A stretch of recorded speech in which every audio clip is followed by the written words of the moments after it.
It was in the summer of 2009 at the Episcopal School in Alexandria, Virginia, during which I had the first opportunity to experience all that is Rosetta Lee.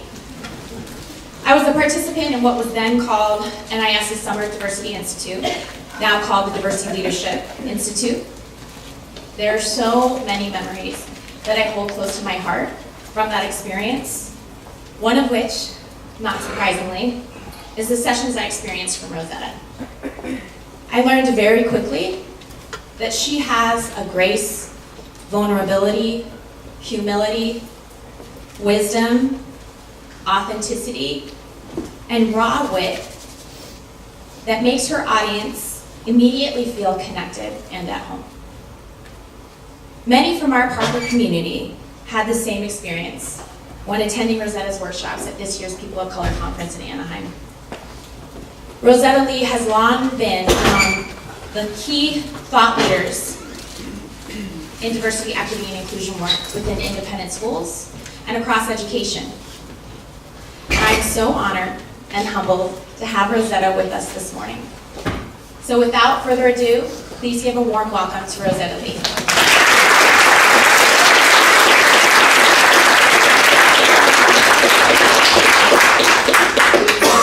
Good morning. I'm so excited to be here, to be working with my people, teachers, because though I get introduced as a facilitator, speaker, trainer, etc., my heart is always in the classroom. I'm a middle school science teacher. I work at the Seattle Girls School. I know, middle school science means in the house. And it's an all-girls, all-middle school in Seattle, Washington. It's a highly dramatic place. It's also got an anti-bias mission, meaning that we try to incorporate ideas of diversity, inclusion, equity, cultural competence into everything that I do, everything that we do. And so I get to do things. I teach not only about the biology of inheritance, but also talk about the social construction and non-biological reality of race, right? I get to do things like, what does healthy eating look like? Why are whole foods, fresh fruits and vegetables so important? And organics, and yet, let's also pay attention to the fact that we live in increasingly socioeconomically divided worlds where some of us have easy access to those things and others of us have to pay more or travel far and wide to access those things. So being able to do that work and then being invited out to schools is a real honor. So I'm going to start with props to my school and remind you this is the hard space that I'm coming from. The work that we're going to be doing today is limited in terms of time, so I'm going to go fast. I'm a Bostonian, so good luck, right? I talk fast too. But I'm going to post this and the handout version of a lot of the things that I talk about and additional resources and further things that you can access online on my website. And so I hope this is just a springboard, and you've already done some really important work, really great important work around thinking about how does cultural competence show up in terms of curriculum, in terms of teaching practice, and in terms of relational and environmental factors. So already you've got great foundations. What I hope to do is come here with some practical examples and some heads up about classic ways that I've seen schools try to do this work and then actually misstep because there are unintended impacts. So those are the things that I'll be concentrating on today. Okie dokie? All right. Just to let you know, when I talk about diversity, I'm talking beyond race, okay? Because oftentimes we continue to do this work where diversity is about race and race only, or it's in terms of binaries, where folks are like, oh, diversity work is about black and white, right? Or, oh no, it's about rich and poor. Actually, it's about male and female. Actually, it's about gay and straight. And my thing is, I don't get up certain mornings thinking today I'm going to be a person of color and tomorrow I'll be a woman. Like, that's not the way it works. So I hope that when we think about our students, we think about the fact, and ourselves, just know that we are coming with lots of diversity already in place, and also being thoughtful about in what ways are we socialized to teach and think about ourselves all the time, and in what ways we have to think intentionally.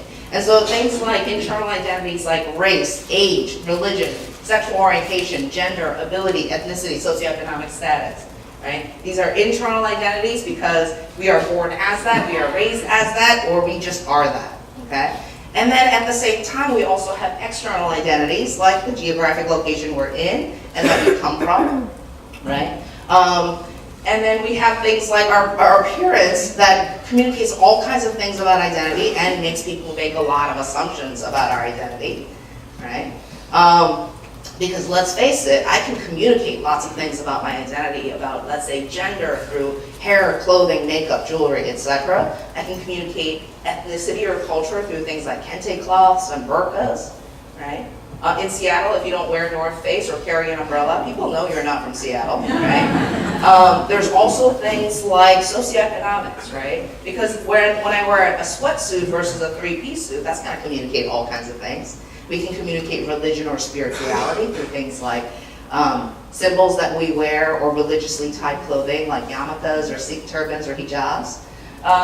And then when we open our mouth, a whole lot of other things happen, right? So language matters. You know, vocabulary communicates so much about identity and culture. Like, do you call it, you know, a soda, pop, or a Coke, right? Do you call it a hashtag or is it a pound sign? Right? Is it a bagel and cream cheese and smoked salmon, or is it to you a bagel, schmear, and lox? Okay? And even socioeconomics are assumptions of intelligence, because I can choose to speak fluently this way. Well, and then I says this, and then he says this back to me. So I says to him, I don't need nothing from nobody. And folks will make a whole lot of assumptions about me versus if I choose to speak fluently this way. Might you please pass the butter this way? Okay? And so language matters, and then educational attainment matters, because in U.S. mainstream culture, I'm not sure that we value smart people so much as formally educated folks, right? Because brilliant folks who have little to no formal education are often treated and perceived differently in this world than somebody with a string of letters behind their name, particularly from certain institutions, right? And then we've got institutional identities as well, because I hope you come here not just as classroom teachers, but also as leaders of clubs, as coaches, because our roles often dictate the kinds of interactions that we have, and I hope that you can translate some of these things not only into the classroom, but also your role in various capacities at the school. Okay? And ultimately, we are talking about developing cultural competence. I'm not going to go too much into this, but within ourselves and within our students, what are the ways that we're developing greater cultural self-awareness? That I know who I am, where I come from, and how that influences my perceptions, my communication, my conflict style, etc. And we're working on cultural intelligence. How do I learn more about others in the community and beyond, and learn about how the perceptions and communication, conflict, etc. differ? And then cross-cultural effectiveness skills, which says, now that I know some of those differences, how do I manage the dynamics of things like cross-cultural communication or intercultural conflict, etc. And then countering oppression through inclusion says, how do I manage those dynamics of privilege, bias, and isms? Because let's face it, in certain areas like race or gender or sexual orientation, I may have some lived experience and expertise, and in other areas like ability, socioeconomic class, or gender identity, having privilege means I have to do a lot of learning and then also let the folks who experience marginalization guide my practice and knowledge, okay? So, in terms of developing your own cultural competence, I hope that you are realizing there is a reality that exists in schools where in the absence of thoughtfulness or inclusive practices, oftentimes dynamics show up in schools, where students and ourselves are walking around with things like internalized oppression or dominance. Right? When you hear young women say things like, I can't show how smart I am because I'll never get a date to the prom. When you hear Black and Latino young men tell me things like, I'm going to get so much more affirmation from this world as an entertainer or an athlete. Why should I pursue sciences like you're encouraging me to? When financial aid students are thinking to themselves, I don't know if I'm smart enough to be here, because folks are talking about places they've been or museums that they've been to or books that they read, and I haven't done those things, so maybe my application just got stuck to somebody's, when really those are markers of socioeconomic access rather than intelligence. But these are the things that students are walking around with, right? And there's internalized dominance that walks around as well, right? When you have students who are like, less qualified students are taking my spots at colleges, that is like, one, why was that your spot? And two, how did you know that they were less qualified? Like those kind of things are an internalized dominance message as well, right? There's things like stereotype threat, right? Where if you belong to a group that there's a stereotype about your group, and you get into situations where you might prove those stereotypes true, there's a part of you that's worried about that even at a subconscious level, that you actually become a self-fulfilling prophecy. Right? This is why on standardized tests that educational systems are so reliant on, like if you have girls that declare gender before taking the test, their scores will be lower if they declare gender after the test. Right? Students of color will score lower on standardized academic achievement tests if they have to fill out race bubbles versus if they don't have to. Right? This is why older people, if you tell them, the research shows very little link between aging and memory. They can remember lists of words just fine. But if you say there's a strong link between aging and memory, they can't remember anything on that list. Right? And so it bears out over and over again. And so in this high-stakes world of independent schools, what are those threats in the air that we need to address? Right? Accumulated impact and microaggressions, the notion of loving communities like this, rarely do you have, I'm going to say rarely, but not never, because it does happen. Rarely do you have folks coming up to other folks saying, because of this, your skin color, because of your religion, because of your gender, you're less than human and you need to get out. Rarely is it that overt. But there are these microaggressions, these little everyday things that communicate otherness to young people and each other all the time, right? This is why, even though I'm a fluent English speaker and nothing about me says I just got here, I continue to be asked, where are you from? No, where are you really from? Really, folks are waiting for me to say some East Asian country because there is this internalized stereotype in the air about Asians being foreign, right? This is why African Americans prickle at the idea of being told, you are so articulate. Because there's an assumption that says, and I didn't expect you to be. Or like girls being told, wow, you play football and use power tools? That is amazing, because I thought you were the weaker sex. Okay? This is why, multiracial folks are prickle when they're asked, like, so what are you? Right? Even though I just met you, you have to racially define yourself because this ambiguity is not cool with me. This is why lesbians are told things like, oh, you're too pretty to be lesbian. Like, really the assumption is the sexual orientation a choice you make because you can't get a date with a member of the opposite sex? Adoptive parents are often asked, have your kids met their real parents yet? Like, even though you love them, care for them, and lay down your life, somehow your parental status isn't real unless you got blood connections. Like those little things that accumulate, right? And that's why I like the term accumulated impact, because none of these things by themselves are a big deal, but when they happen over and over again, it's an accumulation of the impact that actually results in the marginalization. And I think all of us know what accumulated impact feels like.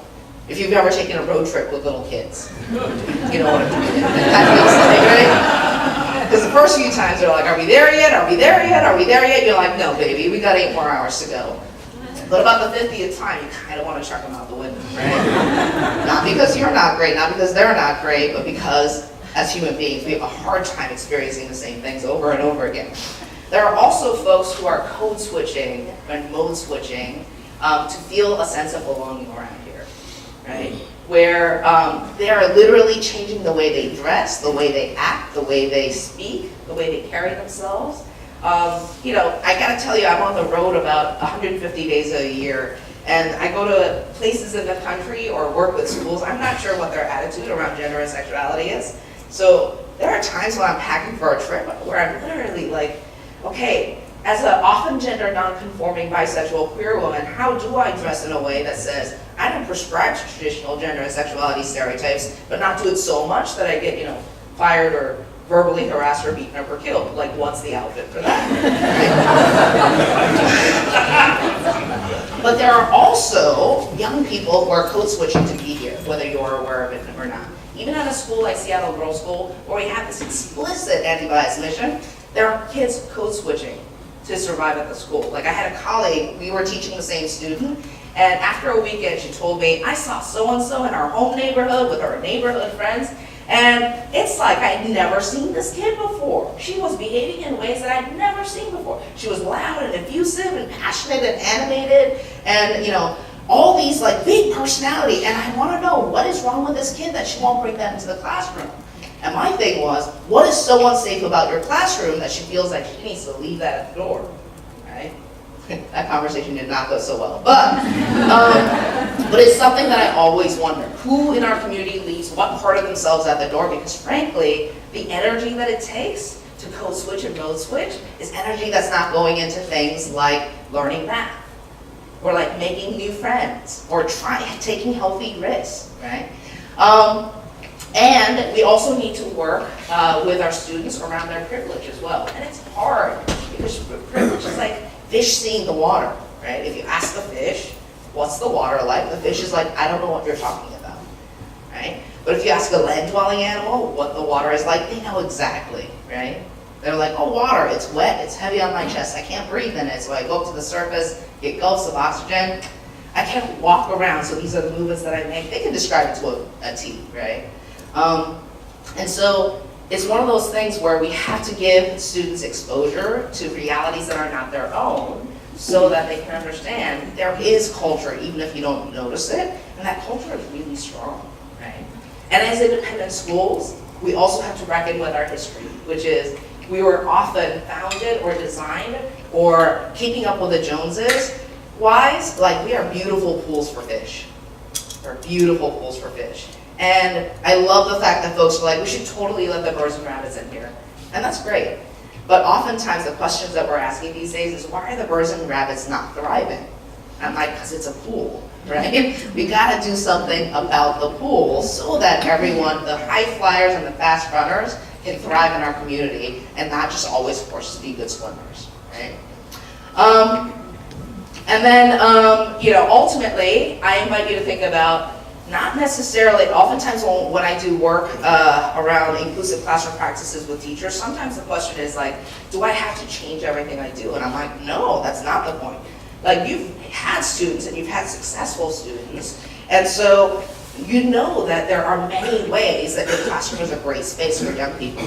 My thing is, are there things that you do that are normative and end up making students feel not normal?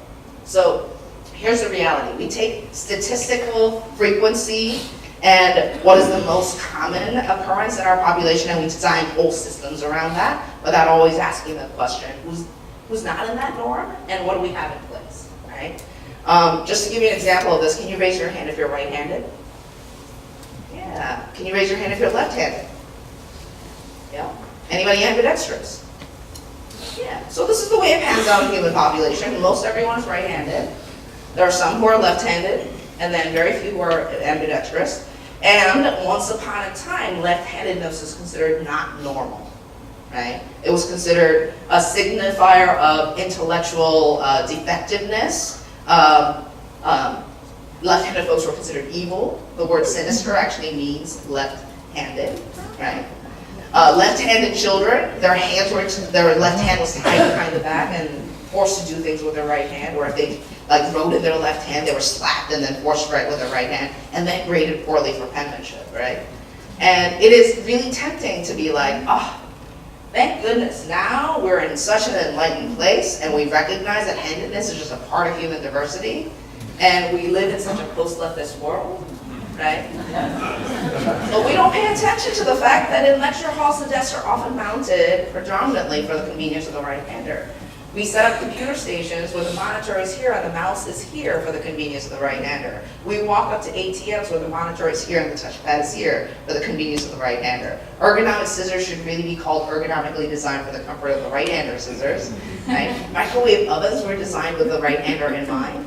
Right? Students can give me a gift mug at the end of the year, and guess what? I'm a right-hander, I'm the world's greatest teacher, and everyone knows it.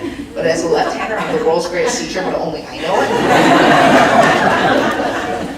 Not because there's a conspiracy of right-handers, but because we create systems for the norm, but we have to ask the question, who's not in the norm, right? And have things in place. Because there's a world of difference. Like one of the big learning points for my school this year was we've always been inclusive of Muslim students, right? But this is the first year where a student said, I would like to do my afternoon prayers in school. Is there a prayer space? And we were like, we'll have to come up with something. Just that notion of if a student says, this is what I need, having something there because you've already thought about them versus having to scramble feels fundamentally different. So for me, it's about, this is the way we've always done things, and this is the way I've always taught. Who does that serve? And who does that not always serve? And what do I do to expand my practices and my approach so that the other kids who don't fit the norm feel normal in my class? Okay? And as always, I'm going to describe some dynamics or realities, and you're going to be like, oh, I've done that. And oftentimes I feel people spiral into this place of, I'm a terrible person, or like you want to stick to your good intentions, but I'm a good person, that's not what I meant, etc. And it's really important that we learn to address the impact rather than stick to our good intentions, because there are plenty of great intentions that have led to not so great impacts, right? And it is important that we prioritize that, okay? So, well, that's like 15 years of research on one slide. And I haven't unpacked it all, but if you're not familiar with any of this vocabulary, I invite you to dive in to see how they show up in educational settings, because the reality of lived experiences of children with marginalized identities is pretty significant. So what does that mean in terms of classroom practice? That means we need to pay attention to the fact that there are some folks walking into our classroom who feel that sense of belonging, that feel that sense of trust and acceptance already, and in fact we need to work on their entitlement a little, right? But there are also folks from communities that are wondering, do you see me? Do you hear me? Will you treat me fairly? And will you protect me? And so this is the framework that I use. So when I dove into multicultural ed, anti-bias ed, psychology, higher ed research, public schools in New Zealand and Australia are doing really interesting things, because there's a recognition that teachers, public school teachers, are serving not only European migrants, but also Indigenous, Maori, and Aboriginal children. There's also research done with classroom teachers who have high-performing African-American male students, and that is a subset of the community that gets the least served by educational systems. So researchers have done things like go into their classroom and just observe what they do. And they've noticed some patterns around what are some of those consistent behaviors that show up, right? They also have drawn from things like parenting research as well, to think about in what ways can we increase that sense of being seen and heard and treated fairly and protected, okay? And it is a downloadable thing with like 50 some odd practices, but I'm gonna highlight a few things just because of the limited time. But when I think about do you see me, one of the things that I want to highlight is this idea of representation in the curriculum. So I think schools are doing better and better in terms of having representation in the classroom. But I think it is also important to pay attention to, are there patterns around that representation? Because students are saying, I see myself represented in the curriculum, but it's always in the same way. So when I talk to like English teachers and I'm like, tell me about the canon for African American students, and that represent African American experience, and they're like, oh yeah, we read Huckleberry Finn, we read To Kill a Mockingbird, we read The Bluest Eye, and I'm like, okay, so 2 of those stories are not actually about African Americans, and all of those stories tell the story of marginalization, oppression, unjust treatment, etc. And indeed, when I talk to a young man at the school who's African American, I said, where do you see yourself in the curriculum? He says, I see myself plenty. My people are enslaved, my people are treated unjustly, my people are oppressed. And I'm like, have you not learned about the earliest human engineering feats of ancient civilization, your very ancestors who were the cradles of civilization? And he's like, I've never learned that, right? As an Asian American student, growing up in a predominantly white neighborhood, the only times I saw myself in the curriculum was when we were studying, the Korean War, Japanese bombing of Pearl Harbor and the resulting internment, or the Vietnam War. And I'm like, why are my people so warlike? And we're not, right? But that's the punchline that I got from the curriculum. So I hope that when you think about representation, you think about both, all kinds of ways that representation happens, which is sometimes it is about those role models and people who do awesome things who happen to come from different backgrounds. Sometimes it is a story of overcoming oppression and marginalization, and sometimes it's just a story that happens to have somebody who identifies that way, right? So really thinking more about that. And then, what are ways that we can demonstrate, set up an environment where storytelling is part of the way we build relationships? Because I was trained with the National Coalition Building Institute, and one of the central tenets was stories change hearts and not just minds. Okay? And oftentimes, as caring educators, I know that if you found out that a student was taking an hour bus ride to get here and get home every day, and when they got home, they were actually working part-time jobs to supplement income, or taking care of younger siblings, or they got car sick, and so doing homework on the bus was really not an option. Like, I know you would do what you can to support that student, and make sure that the things that you have in place don't automatically set them up for failure. I know that teachers would do that, but oftentimes we don't know.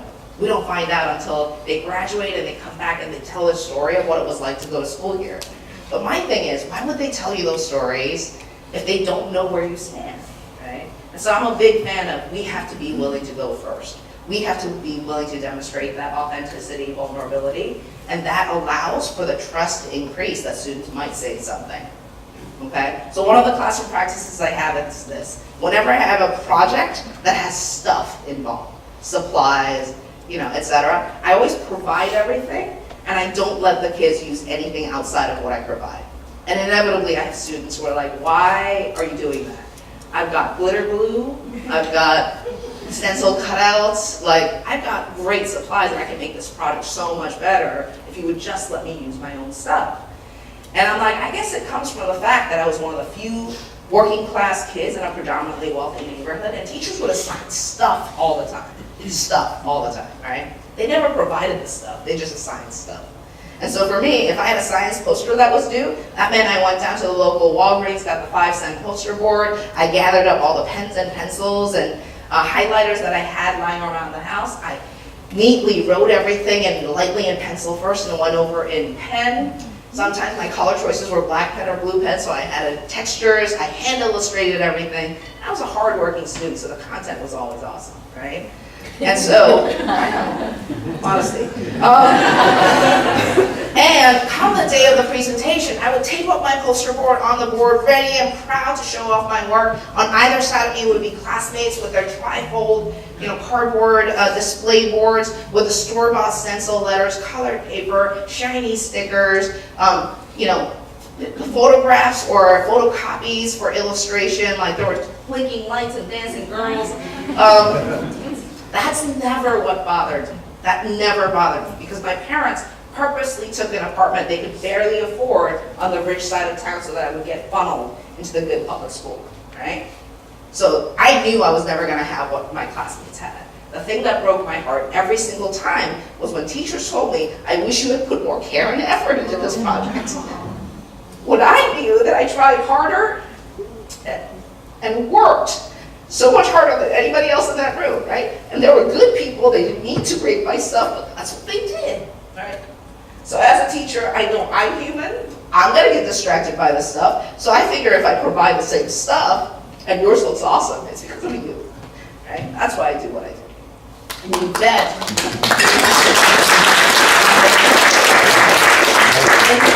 Something fundamentally shifts when I tell stories like that in the classroom, right? You have kids now thinking, are there classmates that go through experiences like this? That empathy goes up. There's also kids who are going through that experience now thinking, my gosh, I have an educator who might actually understand and advocate for me, right? So when I have students come up to me and tell me things like, I want to go on this Spanish immersion trip, and I know the school will provide financial aid for those of us who need help, but my parents already feel like they're getting so much money from the school and they're proud, and so they don't want to take any more. So if I say I want to go, they're going to skip meals to make it happen. And I don't want them to do that, so now I'm like in this place where I'm telling everyone I think this trip sounds stupid, but really what I'd like to do is go. What are my options? Why would they tell me stories like that unless I go first, right? So tap into your experience as a young person, as a person of multiple identities, your lived experiences, because ultimately kids think you're fully formed, like born out of the womb as you are, right? So If we are willing to demonstrate that humanity and authenticity and vulnerability first, I think you're going to find that students' trust level goes up. Okay, so those are a couple of things that I really wanted to highlight. In terms of do you hear me? One of the things that I invite you to think about is incorporation of prior knowledge and experience. Because kids come with so much rich experiences, and we sometimes still treat them like tabula rasa, right? And are there certain kinds of previous knowledge that's valued in our community over others? I remember I took a art history class in high school. It was an elective, and the first day of class, the teacher went through a slideshow, and she was just like, who knows who this artist is? Like, what's the name of this painting? Like, what museum is this found in? And I was just like, am I supposed to know all that? Because I thought I was coming to learn those things, but students were like piping up with all kinds of previous knowledge. And I felt like on day one that I was gonna be the stupid one in class, right? There are also times when, like one of the things that my school does we're starting to slowly shift the culture around this is we have these fall trips every single year. The idea is to get them off campus doing something that is challenging and difficult and that requires team and community so that they can start building a community of learners before the academic year begins. And I appreciate that, and I think that's a great idea, but all of our trips were outdoor ed based, right? High ropes courses, or like canoeing trips, or overnight camping trips and things like that. And here's the reality, I'm a big fan of outdoor ed and the power of outdoor ed, but it was the same set of students who always had to borrow equipment. The same set of students who were like, my family doesn't do this for recreation, so I don't know what it means to have a mess kit or to watch it outdoors, right?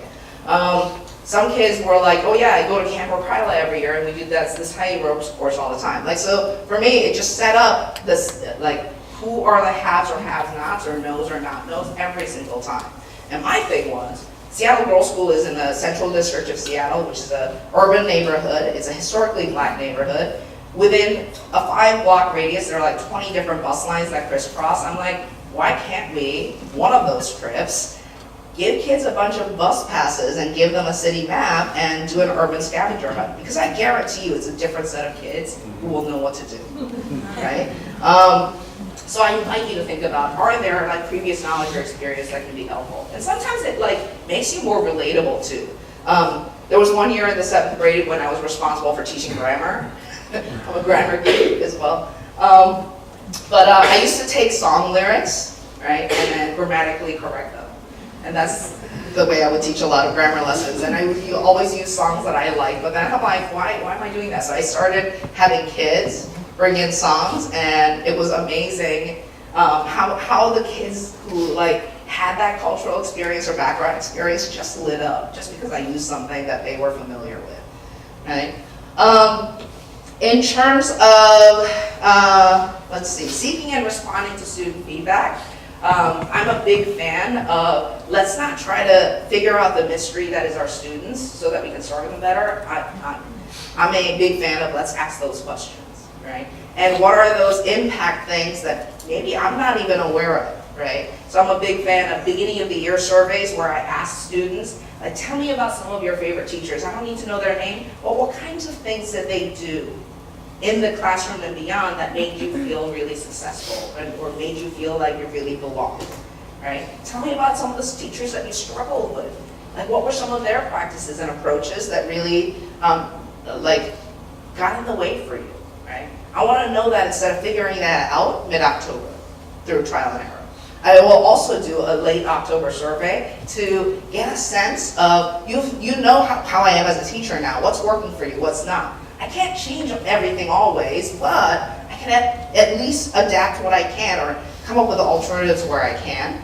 I'm also a big fan of end of year surveys. The grades are in, no consequences, it's anonymous. And I find out all sorts of really important information. You do have to kind of set aside your ego because there will be every once in a while kids that just are gonna do that kid thing. But I also find really like important information. Like I discovered through an end of year survey that at about 10:30 in the morning, I get hangry. And I get really impatient and snarky, right? And I didn't know that. I also found out, like, one of the things that I've been trying to figure out is students at the beginning of the year are really eager to raise their hands and like try to answer questions. But I found in my early teaching experience, by about December, they stopped raising their hands to answer questions. Only the kids who absolutely knew the answers would raise their hands. And I'm like, what is going on? Because I affirm any right aspect of that answer. Even if they get it completely wrong, I encourage them for like having given it a try or like put their ideas out there. So I don't understand what the fear is. And on an end of year survey, a student told me, sometimes when you're listening to us and thinking, it looks like you're angry. And so I touched base with a student that I have a good relationship with, right? So I'm like, Sarah, show me the Rosetta is thinking really hard face. She's like, yeah, this is what you look like. So really, as the students were answering the questions, they were reading my face thinking she thinks it's wrong, it's stupid, like she doesn't like me, all those kind of things. And so what that allows me to do at the beginning of the year, I get to say things like, hey, FYI, some students have told me, former students have told me, at 10:30 I get a little hangry. So if you feel like I'm being less than patient with you today, or I'm being snarky or whatever, can you just ask me if I've eaten recently? And my thinking face looks like I'm angry at your face. Some students like get shy about answering questions because they don't want to be wrong or they think I'm judging them. I just want you to know I'm working on that, but it is my face. Like, it's going to happen again, right? I'm working on it. But what that does is, one, it gives them a heads up around classic things that for some students they don't find out until mid-year or late in the year, right? And it also lets them know, when you let me know things that will make your experience as a learner better, I will try to be responsive to it, right? So it's not only seeking feedback, but you've got to be responsive to that feedback, okay? In terms of will you treat me fairly, a few things that I wanted to highlight, okay? Clear and high expectations. Research has shown that when teachers feel like students are facing overwhelming odds or experience struggle, sometimes in the effort to be nice, there are subtle or overt lowering of expectations for those students. And it's one of those things where teacher expectations is one of the biggest predictors of student success. So we have to have those high expectations for everybody. Okay. Certainly, it's okay to be like, some of you may need more time or may need more support, but whether you can get there or not is not a question for me, right? It's also important that we have equal discipline and rewards. I think a microaggression that comes up a lot is students feel like, depending on their identity, they do the same thing as everybody else and they are treated differently, rewarded differently, or punished differently. A colleague of mine who did a late October survey, she's an adventure and wellness teacher, which is like our version of health and PE. She was, during that survey, what she found was that a number of students of color noted this. When the white students side talk, you correct the entire class. Girls, I need you to be quiet. Ladies, listen to all the instructions before you start. But then when it's me and my friends, you call us out by name.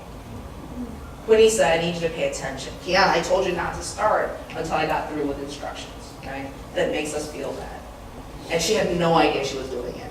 Okay? And so it was one of those things where, she was devastated because that's certainly not her intention. I'm like, well, here's the good news. They trusted you enough to tell you.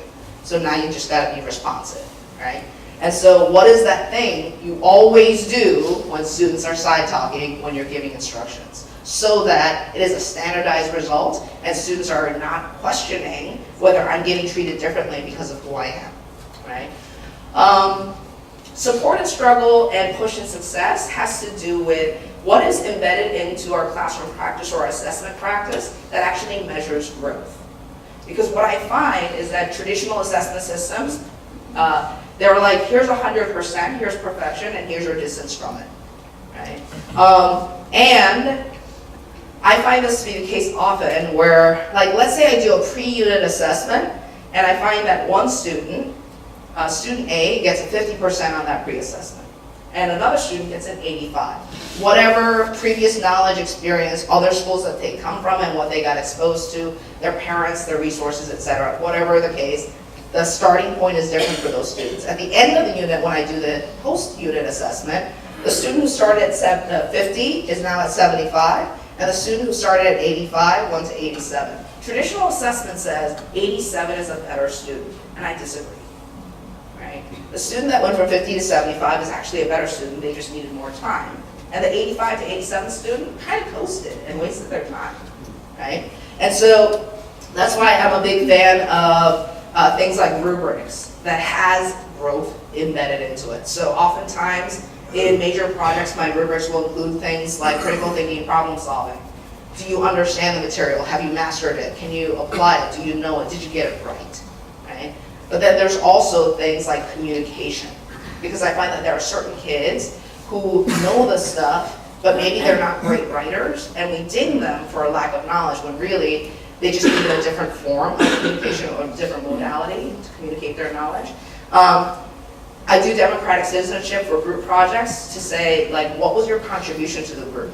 Like, how did you share? How did you follow through with your responsibility? How did you collaborate? Things like that. And then there's also work habits, which includes things like, if this material is difficult for you, my expectation is you come in for additional help appointments or ask for more scaffolding or additional check-ins so that you can be successful.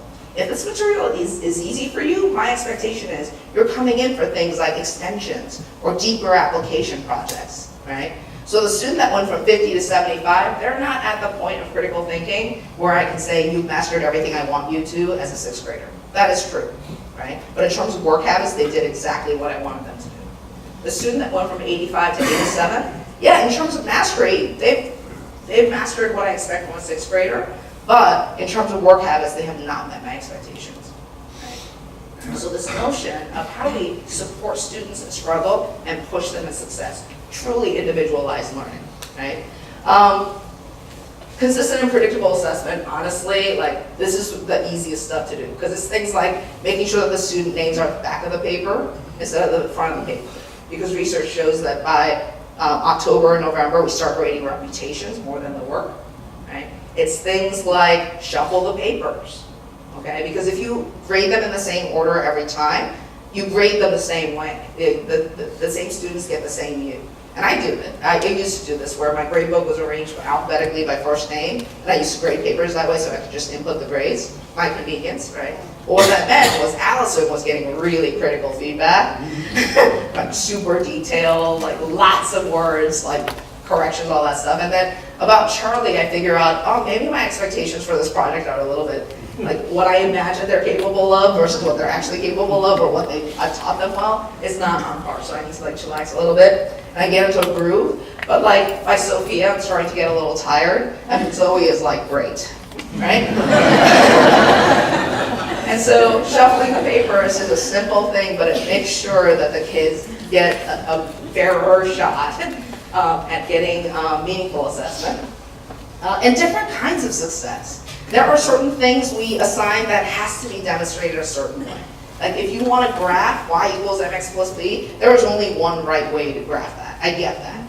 But there are also times when we want them to demonstrate something, but how they demonstrate that, you can actually leave that up to the students. So when I have a human body project and I'm like, okay, so ultimately with this final project, I want you to show me that you know all the organs of the body system and what they do and what the overall body function that it performs and how it relates to other body systems.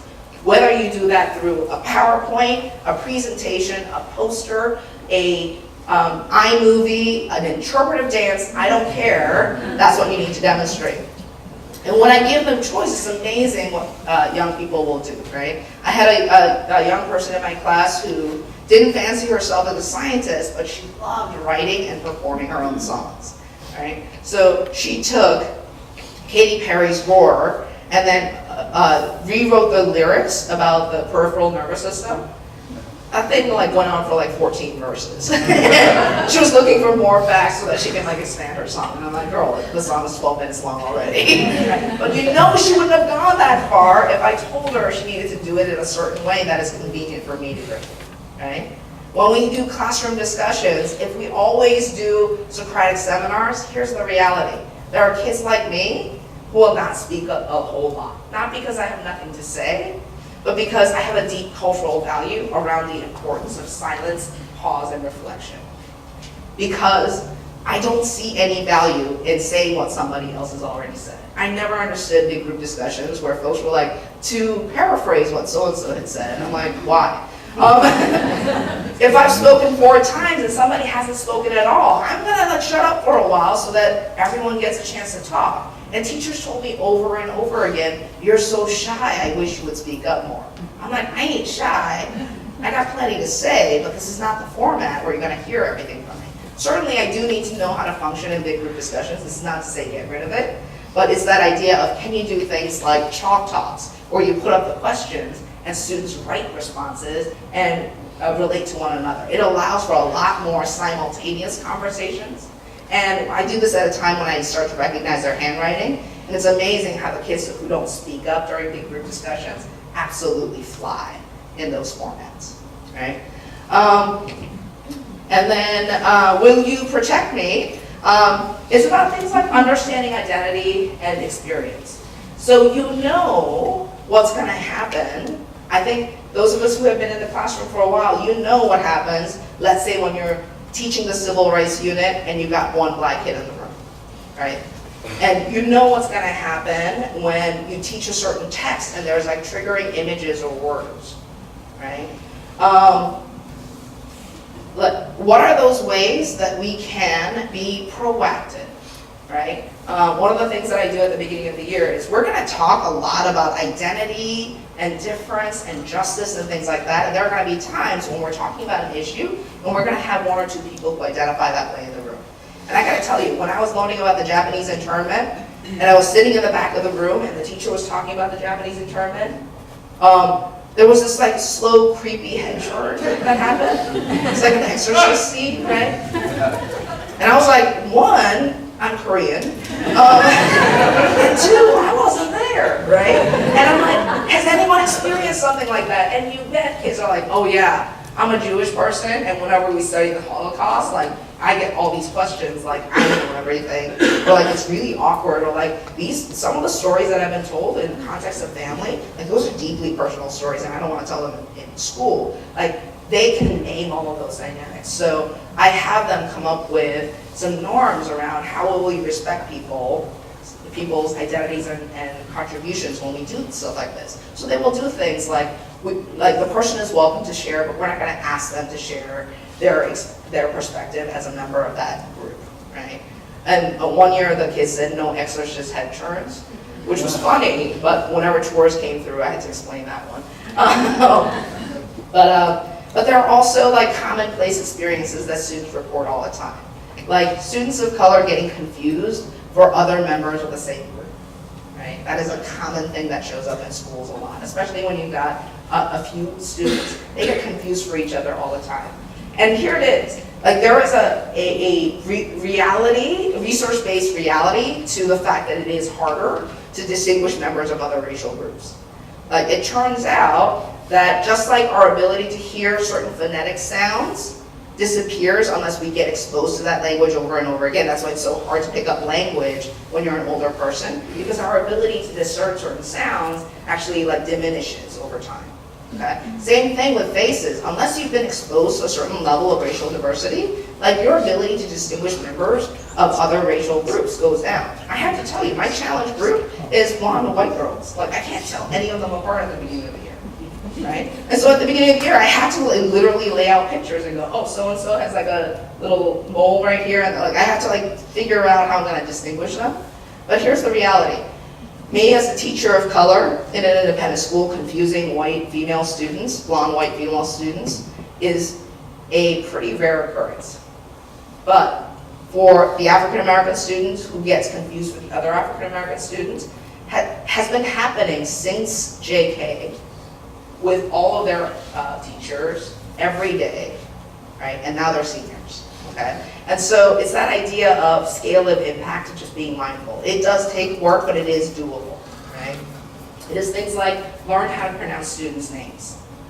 Right? I was not born a Rosetta. I became a Rosetta because nobody tried very hard. Okay? And so if we can do things like learn how to pronounce things like Tchaikovsky or Schwarzenegger, we can like learn how to pronounce names like Mach, right? Or Ju Jin, right? So it's that idea of knowing that these are the impacts that happen in schools. How do we elevate our effort so that they are less likely to experience that in our classroom and in our school? In terms of interrupting and exclusive and oppressive behavior, this is one of those things where I think there are times when students say or do things in public settings and we have to intervene in the moment. I'm going to say it again, we have to intervene in the moment. I'm motivated by the survey that was done by GLSEN, Gay, Lesbian, Straight Educators Network. They did a massive school-based climate survey in 2007 where they asked thousands of students and hundreds of teachers about where do you hear bigoted comments, remarks, jokes, etc. around race, gender, ethnicity, social, religion, sexual orientation, etc. Right? Where do you hear them? Are there adults in the room? And if there are adults in the room, do they intervene? Okay? And here's what was interesting to me. 90% of educators said, I intervene almost every single time. 90% of educators. And then the kids in those very same schools said about 10% of the adults intervene almost all of the time. And I think there's actually a kernel of truth in both of those. Because I think what happens is we're in the classroom and somebody says something and you're like, ooh, that was inappropriate. But I don't want to point fingers or shame them or anything like that. So I'm just gonna let this moment go and then call them over after class. And we have that conversation. This is what you said. This is how it could be heard. This is the way it could impact people in the room. And this is why I need you to not do it again. And they're like, oh my gosh, I had no idea. I won't do it again. And we think to ourselves, moment interrupted, right? And it was a great intervention for that student. Everybody else in the room got the message of that was okay with you, right? So we have to say something in the moment. I'm not a big fan of humiliating or shaming, obviously. And so it's things like coming up with strategies. Like one of my favorite strategies is like, so-and-so, I would love to talk to you after class about that comment. In the meantime, let's move on to number 3. Because what that says is, I saw it, I'm gonna do something about it. None of y'all need to know what I'm gonna say about it, but I can literally feel the tension go down in the room. Now granted, I work with middle schoolers, so the first thing they do is like, ooh, right? And I'm always like, I guarantee you at some point during the year, I'm gonna have a chat with all of you about something that you said. And so I'm not interested in making that like a really bad thing or an embarrassing thing, so we're just gonna cut that out.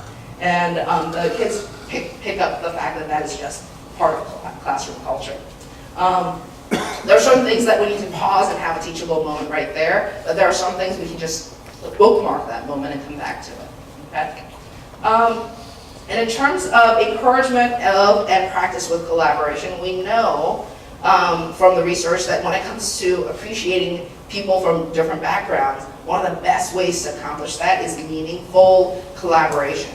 But I think sometimes we put them into groups assuming that collaboration will happen, but really what it means is the same dynamics get replicated over and over again.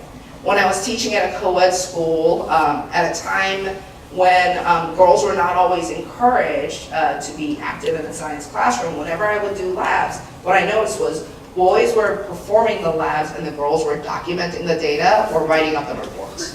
Right? When I said, this is going to be your working team, choose a leader and the spokesperson from the group, oftentimes it will be folks with a lot of societal power or relational, social power within the class who always got chosen as a leader, right? Sometimes I would say, okay, brainstorm some ideas, and what would happen is the person with the most social power in the room, in the group would be like, this is my idea, and everyone else is like, yeah, we should totally do that. And I'm like, that's not actually like brainstorming, that's actually lemminghood, right? And so, what are those things we put into place to increase meaningful collaboration?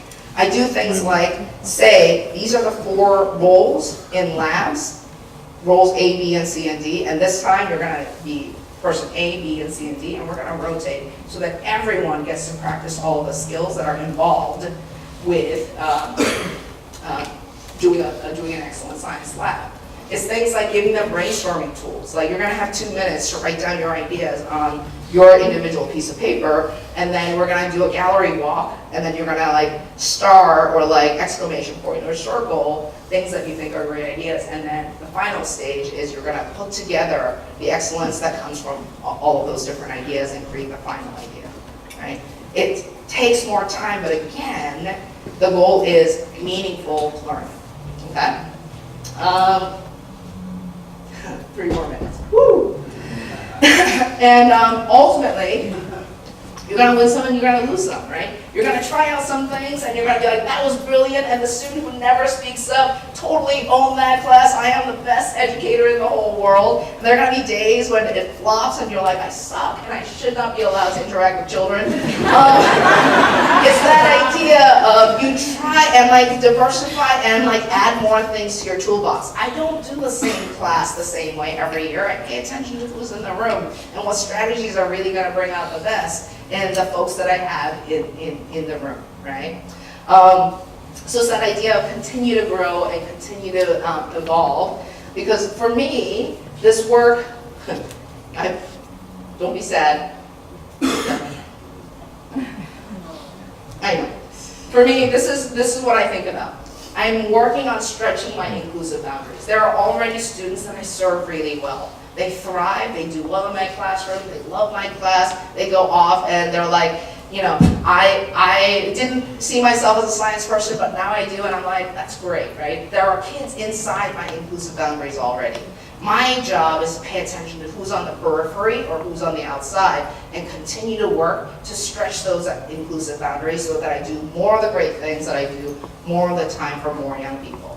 And so I hope this gives you some practical ideas. And again, the downloadable handout gives you lots of ideas, because let's face it, some of us can totally do it through content, and like our subject is rife for this kind of work. Others of us have to do it pedagogically or through assessment or through just relational practice. But we can always do something. And what you're going to find is that on that list, you're going to be able to identify a lot of those things that you already do. It's just paying attention to what don't I do, or what could I do a little differently so that I can stretch my inclusive boundaries. So thank you so much for your time.